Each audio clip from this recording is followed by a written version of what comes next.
Hey YouTube, Doberman Philosopher here with a weekly video. And just wanted to share a short story with you guys, just to highlight basically all the things I've been saying the past couple of years about Western women, and most women for that matter. And that is that, so I have this friend,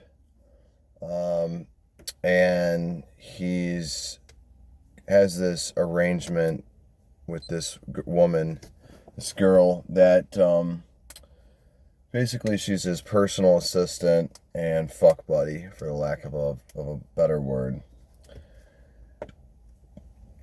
She's like 29, he's maybe 43, and she works for him, and he pays her a little bit, a few $100s a week. And, he fucks her and takes her out to nice restaurants and lets her crash at his nice house and everything. And, I was at his house today hanging out, and I was talking to the girl, and she said she's looking to get a new car. And I was telling her how I want to get an SUV because, I got the dogs and all that.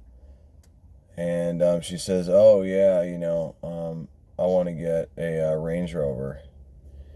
And I was just kind of saying, like, oh, they break down all their time. They're pretty unreliable. And she's talking about the fact that she had a Mercedes S550 before, which is I think like $100,000 car or 80. It's an extremely expensive car. And I said, and see what she's driving right now. Well, I'm gonna get to that actually in a minute. And I asked her. I said, how the hell? How are you driving an S550? It's like $100,000 car. And I'm like, well, what happened? Why don't you have it anymore? And she said, oh, I broke up with my ex-boyfriend. Yeah. So you see, here's an example of an attractive woman who's with a guy just because of the money. And what happens is that, see, outwardly, that girl has the value and the appearance of a Mercedes, right? She's got what? She's a nice pair of tits and ass, right? But inwardly, this is what she really is.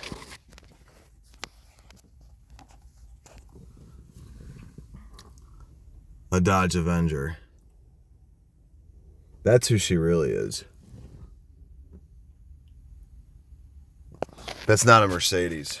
That's a Dodge Avenger, because in all reality, that's what she's able to get with her own real value, her own real ability to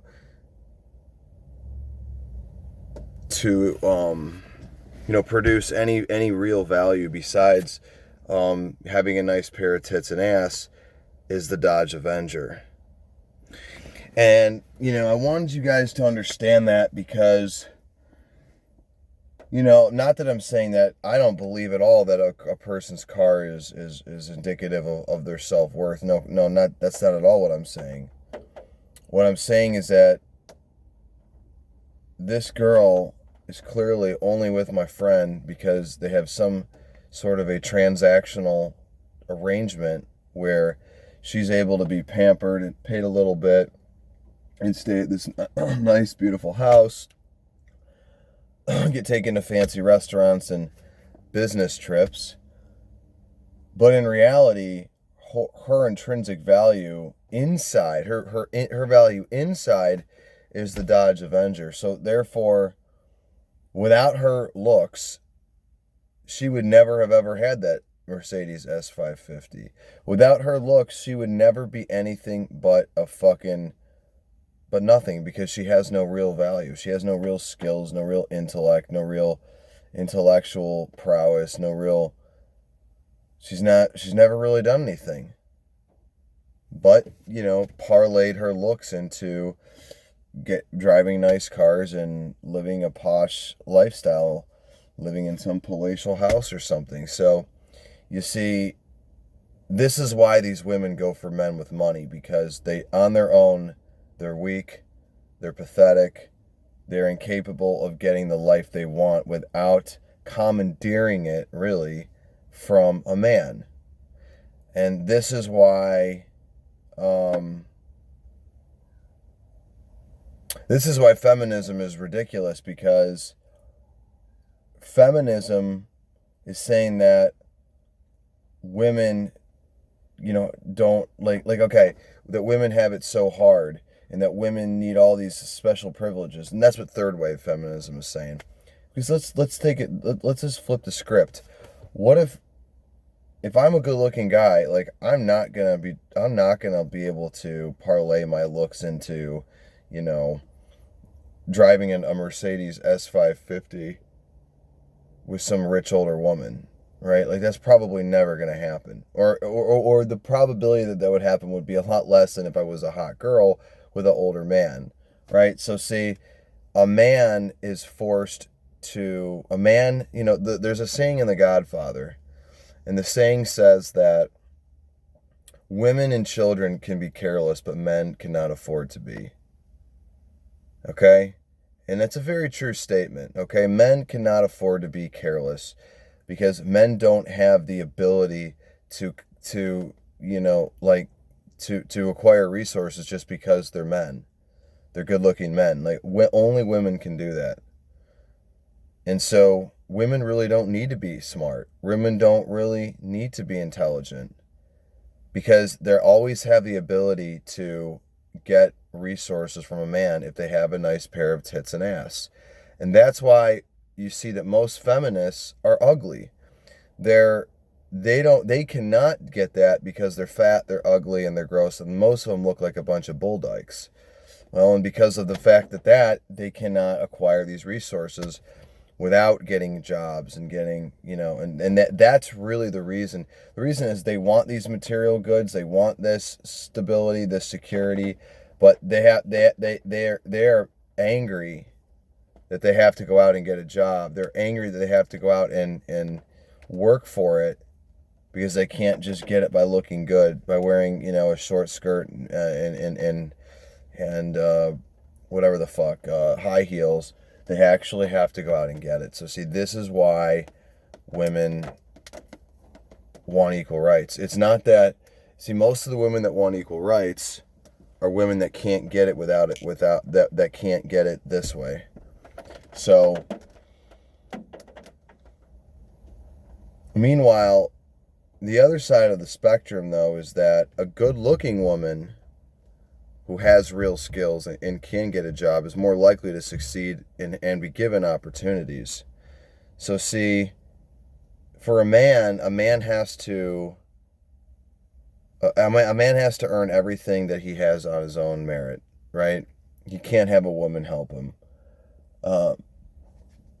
Women can always have men help them. Now, the most advantageous position to be in is a good-looking woman, because a good-looking woman, if she has any brains at all, can always know that in the back of her mind that she can get a guy to give her resources, but that she really doesn't need a guy to give her resources, because she could go out and get a job and make all the money she needs to, and have ample opportunities because of her looks in coalescence with her skills. So the man, always has to work, always has to get it on his own. And so you see the results of women who, you see that this is a girl that on her own merits has not really done much, obviously, because she's driving a $4,000 car. And you saw that she was living this great life, driving a $100,000 car, and then the rugs got pulled up, the rugs got taken under her, and now she's back to really who she really is. See, and that's why these girls, see, girls that have their own money, their own jobs, they don't have to get a man to provide that. They actually can choose a man for other reasons. Even though even though really what women really end up doing, even the professional women that have jobs, is that they want a guy who makes at least the same amount of money as him, because see, no matter what, and this is really why feminism doesn't work, because even if women have their own jobs, have skills, they're still women. And a woman doesn't want to be the one that's the breadwinner. She might put up with it, but she'll never really truly respect the man, because she knows that she's the one bringing in all the money.